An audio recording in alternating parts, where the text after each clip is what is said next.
Me quedé de pie cerca de la pared del fondo del salón, agarrando mi pequeña bolsa de regalo como si fuera un escudo. 73 invitados, todos vestidos como si pertenecieran a una revista, vestidos de seda, gemelos, risas practicadas. Las lámparas de araña captaban cada mentira y las hacían brillar. No se suponía que yo estuviera aquí. Ese pensamiento me daba vueltas en la cabeza mientras veía a mi madre ir de invitado en invitado como la realeza. Mi padre presidía la corte cerca del bar con un círculo de hombres que reconocía de mis visitas a bases, altos mandos militares con sonrisas permanentes y relojes caros. Y luego estaba Caleb, mi hermano, el niño de oro, decorado, querido, con un magnetismo natural. Se paraba en el centro de todo, disfrutando de sus elogios como si no hubiera ignorado mis llamadas durante los últimos 3 meses, como si no me hubiera excluido por completo del plano de asientos hasta que alguien debió recordarle mi existencia. Cuando por fin me vio, no era una reunión. Era una actuación. Celine, dijo, levantando su copa con fingida sorpresa, con la voz lo suficientemente alta como para silenciar algunas conversaciones cercanas.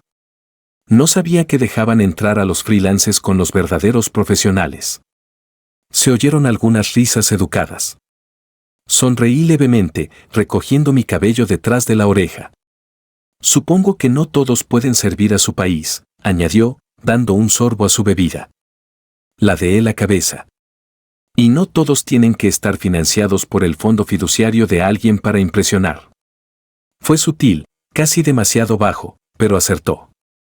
El ambiente cambió. La sonrisa de Caleb se desvaneció. Entonces lo sentí antes de verlo, la presencia de mi padre, pesada, ardiente. Su mano se cerró alrededor de mi brazo. ¿Qué acabas de decir?, preguntó, con voz baja y amenazante. Abrí la boca, pero no tuve oportunidad de responder. La bofetada me resonó en la mejilla como un disparo de rifle. Las conversaciones se detuvieron. Los tenedores se detuvieron en el aire. Entonces su mano se enredó en mi pelo, tirándome hacia atrás con tanta fuerza que mi cuero cabelludo gritó. La habitación se volvió borrosa mientras tropezaba, los tacones resbalaban contra el mármol pulido. Me arrastró hacia las puertas como si fuera basura.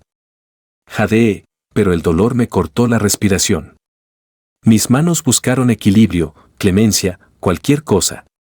Lo oí a continuación, la risa aguda y estridente de mi madre. No por sorpresa, sino por diversión, como si fuera un teatro. Luego, los aplausos. Una persona. Caleb. Te lo merecías, dijo, sonriendo mientras aplaudía, como si estuviera orgulloso. Nadie lo detuvo. Ninguno de los 73, ni una sola mano me agarró. Observaron, susurraron, pero lo dejaron pasar. Afuera, el aire era más fresco, la noche demasiado tranquila. Mi padre me empujó una vez más y me soltó. Me tambaleé hacia adelante, me apoyé en una columna de piedra y me enderecé. Me ardía el cuero cabelludo. Me sangraba el labio. Me dolía el pecho, no por la herida, sino por la vergüenza que no dejaba de crecer. No miré atrás. Caminé hacia el estacionamiento, con los tacones resonando contra el concreto, cada paso más pesado que el anterior, con los dedos ya buscando mi teléfono. Conducía con una mano apretada alrededor del volante y la otra agarrando un pañuelo de papel contra el labio. La sangre seguía filtrándose. Las farolas pasaban borrosas como testigos demasiado asustados para hablar. Mi cuero cabelludo latía donde sus dedos me habían desgarrado el pelo, y mi mejilla latía al ritmo de cada latido. Pero nada de eso me resultaba desconocido. No era la primera vez, solo la primera vez con público. Ya me habían empujado contra las paredes antes, me habían llamado desagradecida, me habían dicho que tenía suerte de que me alimentaran.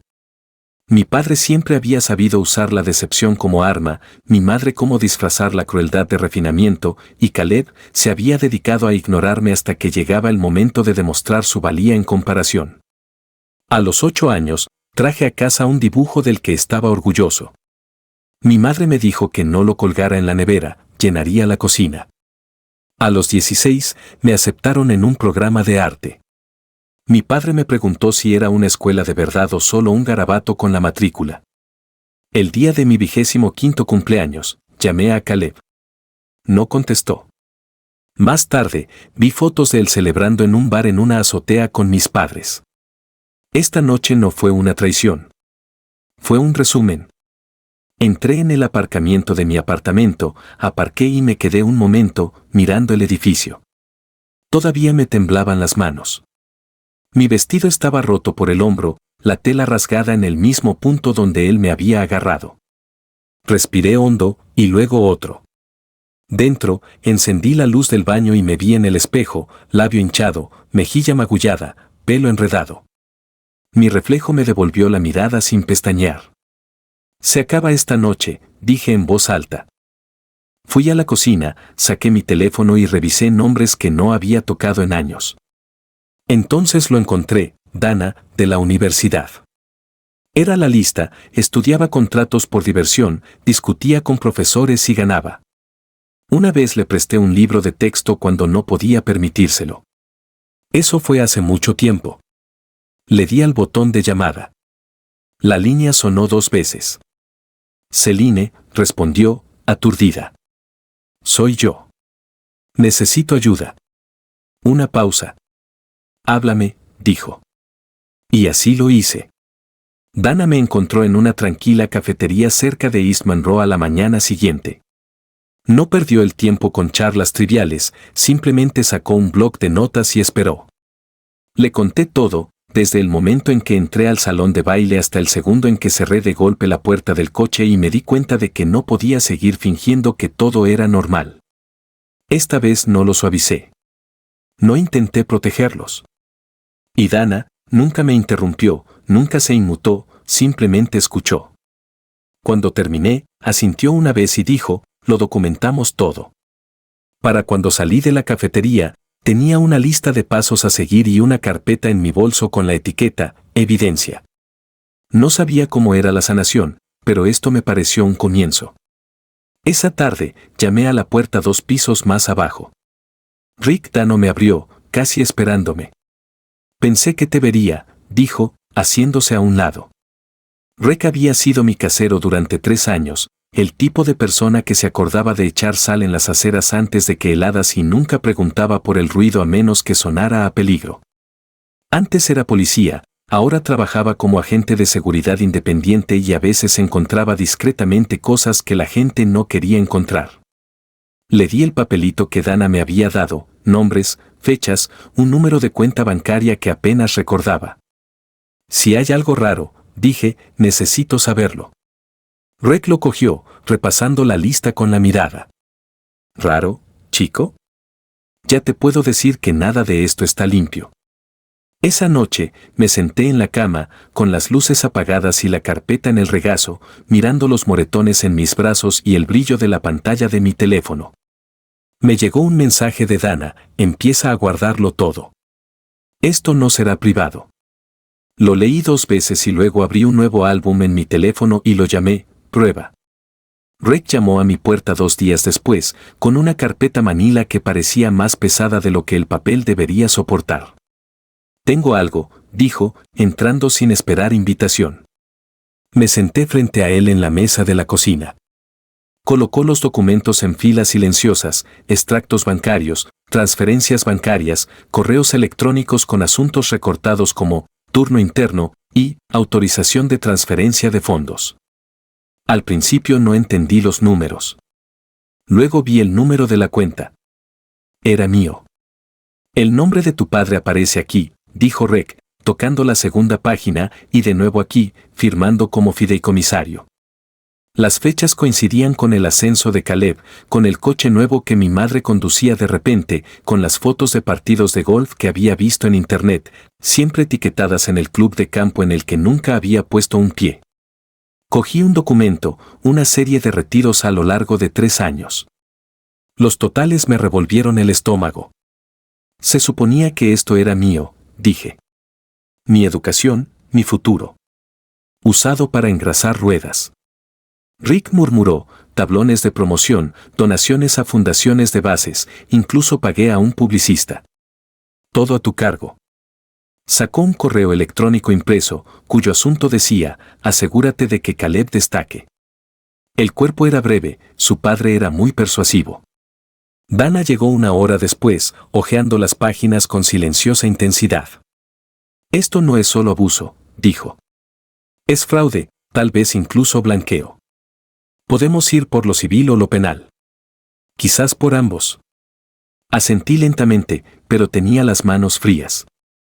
La bofetada de mi padre se había desvanecido en un dolor sordo, pero esto era algo más. No solo me hicieron daño. Construyeron todo lo que tenían a partir de lo que se suponía que era mío. Quiero que conste en acta, dije en voz baja. Dana no lo dudó. Entonces empezamos con la exposición. Y supe exactamente a quién llamar. La invitación llegó por mensaje de mi madre: hablémoslo como familia. Ven mañana a las 3. Sin disculpas ni explicaciones, solo ese tono familiar, lo suficientemente suave como para parecer razonable, lo suficientemente cortante como para cortar si no accedía. Dana arqueó una ceja cuando se lo dije. No va sola. Pero necesitaba hacerlo. Necesitaba ver hasta dónde estaban dispuestas a llegar. Su casa parecía la misma, demasiado limpia, demasiado perfecta. El esmalte de limón, las velas con flores. Entré y el tiempo se desvió. El pasillo aún tenía la foto de Caleb en la ceremonia de su primera medalla. Yo no salía en ninguno de los marcos. Mi madre me recibió con una sonrisa tenue, un cardigan pastel que le quedaba perfecto. Celine, dijo, como si pronunciar mi nombre le diera poder sobre ello. Vayamos al meollo del asunto. Mi padre estaba sentado en la sala de estar, con una pila ordenada de papeles sobre la mesa de centro. Caleb también estaba allí, con las piernas cruzadas, revisando su teléfono como si no recordara haber aplaudido mientras yo sangraba. Queremos seguir adelante, dijo mi madre con dulzura y tranquilidad. Mi padre añadió: no alarguemos esto. Me acercó los papeles, un acuerdo de confidencialidad, una renuncia a reclamaciones legales, y un cheque dentro, visible lo justo para recordarme el valor del silencio para ellos. ¿Esa es tu idea de resolver esto?, pregunté. Ya lo has dicho, dijo con voz endurecida. Recorrí la habitación con la mirada, y fue entonces cuando lo vi, una pequeña grabadora negra, mal escondida cerca de la base de la lámpara. Casi me reí. Querían comprarme y tenderme una trampa a la vez. Me levanté y volví a dejar los papeles sobre la mesa.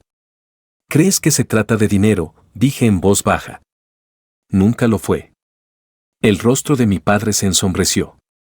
No te hagas la víctima. Me incliné hacia adelante, encontrando su mirada fulminante. No estoy jugando. Vine aquí para darte una oportunidad. La tuviste. Ahora se acabó. Mi madre se quedó sin aliento. Caleb murmuró algo en voz baja. No me quedé a oírlo.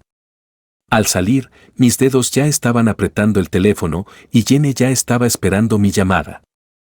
Conocí a Jenny en un pequeño café cerca del juzgado, un lugar neutral, lo suficientemente tranquilo para lo que estábamos a punto de hacer.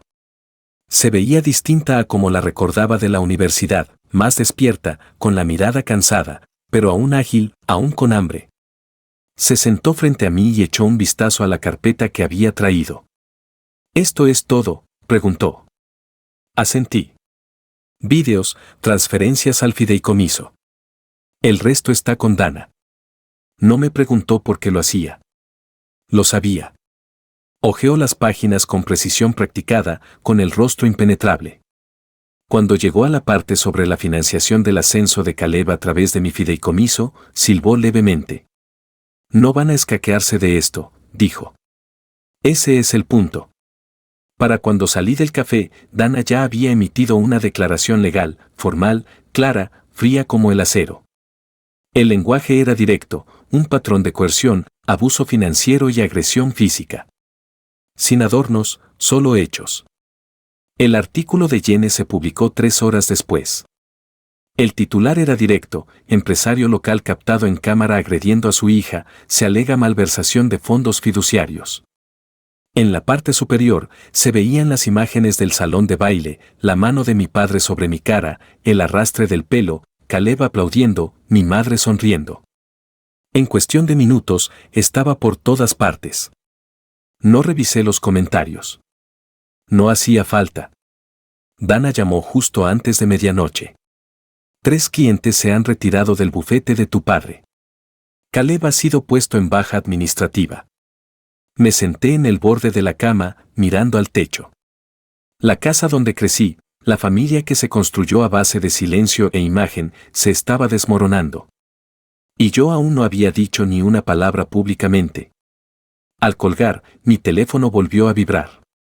Un número bloqueado, solo una línea, ¿crees que has ganado? La demanda llegó 2 días después. Dana reenvió la notificación con un breve mensaje, van a demandar por difamación. Ya lo esperábamos. Adjunto estaba su versión del video del salón de baile, editado, recortado, silenciado en algunas partes y repetido en otras. En esta versión, mi padre parecía tranquilo, yo alzaba la voz. Me hacía parecer errático, desquiciado, peligroso.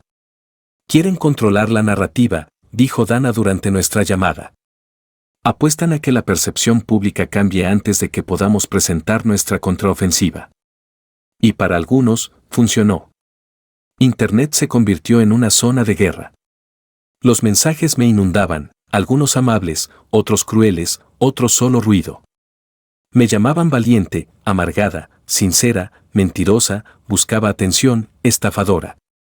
Dejé de leer los comentarios después de la tercera vez que alguien me dijo que tenía suerte de que solo me hubiera pegado una vez. Esa noche, me senté en la oscuridad con el teléfono boca abajo sobre la mesa de centro, intentando no escuchar el eco de la risa de mi madre. El sonido había vivido en mi cabeza durante años, pero ahora tenía compañía, el abogado de mi padre, sus acusaciones, las interminables ediciones que fragmentaban la verdad. El teléfono vibró una vez, un número bloqueado. No sabes lo que te espera. Ni me inmuté. Me quedé mirándolo hasta que la pantalla se atenuó. Dana volvió a llamar a la mañana siguiente, con un tono cortante y concentrado. Han contratado a Marcus Layton. Parpadeé. El solucionador de problemas corporativos, al que llaman cuando quieren enterrar un escándalo antes de que llegue a la prensa. Es bueno, Celine. Me recosté en la encimera de la cocina. Así que hablamos más alto. Hubo una pausa. Entonces Dana dijo, bien, porque la verdadera lucha empieza ahora. Y yo ya estaba buscando la siguiente prueba. La sala del tribunal estaba fría, algo que no tenía nada que ver con la temperatura. Mi padre estaba sentado a la mesa del demandante con un traje que sabía que costaba más que mi alquiler, y Caleb a su lado, pálido y rígido. Mi madre no me miró a los ojos. Dana se quedó allí como si hubiera nacido para esto. Empezó con los registros bancarios, transferencias precisas e innegables de mi fideicomiso a empresas fantasma. Luego vinieron las facturas promocionales relacionadas con la carrera de Caleb. Por último, las grabaciones de voz que Rec ayudó a recuperar, conversaciones informales entre mi padre y sus colegas, presumiendo sobre la redirección de los bienes familiares. El abogado contrario intentó objetar, pero Dana fue muy precisa. Cada dato tenía un respaldo. Cada respaldo tenía una firma.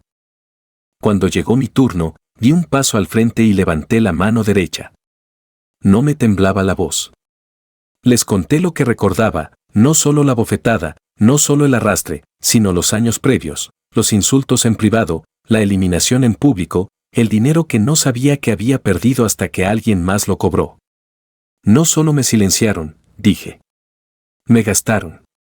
El juez escuchó atentamente y, al terminar, miró directamente a mi padre y dijo, este tribunal encuentra causa razonable para abrir una investigación adicional sobre un posible uso indebido de fondos fiduciarios. El proceso civil se suspenderá a la espera de esa revisión. Afuera, la prensa ya se había reunido, flashes, micrófonos, voces que me llamaban. Me quedé allí, no como su hija, no como la niña arrastrada por las baldosas de mármol, sino como yo misma. Esto no es venganza, dije.